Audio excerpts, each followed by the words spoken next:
झालेली महापौर आणि उपमहापौराची, नेमका फॉर्म्युला कसा असणार आहे 2.5 वर्षात? आणि फॉर्म्युला म्हणजे आता असं ठरलं आहे की 2.5 वर्षाचं वाटप हे कशा पद्धतीने भाजपा आणि शिवसेनेयांनी करायचं हे गिरीश भाऊ, गुलाब भाऊ, राजू मामा आणि दोन्ही जिल्ह्याचे अध्यक्ष यांच्या समवेत चर्चा होऊन तो निर्णय झालेला आहे.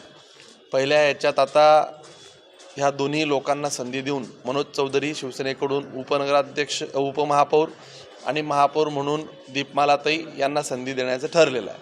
दादा, गिरीश भाऊ असं बोलले की कुणीही नाराज होऊ नका, प्रत्येकाच्या नावापुढे महापौर उपमहापौर लागेल. हा प्रत्येकाच्या म्हणजे आता काय असं थोडी की 70 महापौर होतील.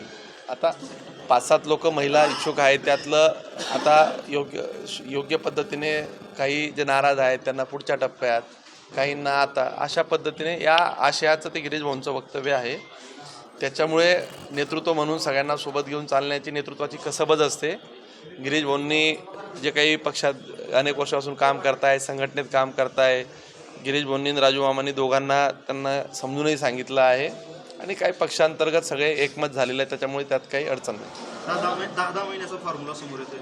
अजून असा फॉर्म्युला काही ठरलेलाच नाही आहे, परंतु एकंदरीत सगळ्यांना संधी द्यायची 10 महिने किंवा 12 महिने याच्यावर गिरीश भाऊ नंतर निर्णय घेणार आहेत.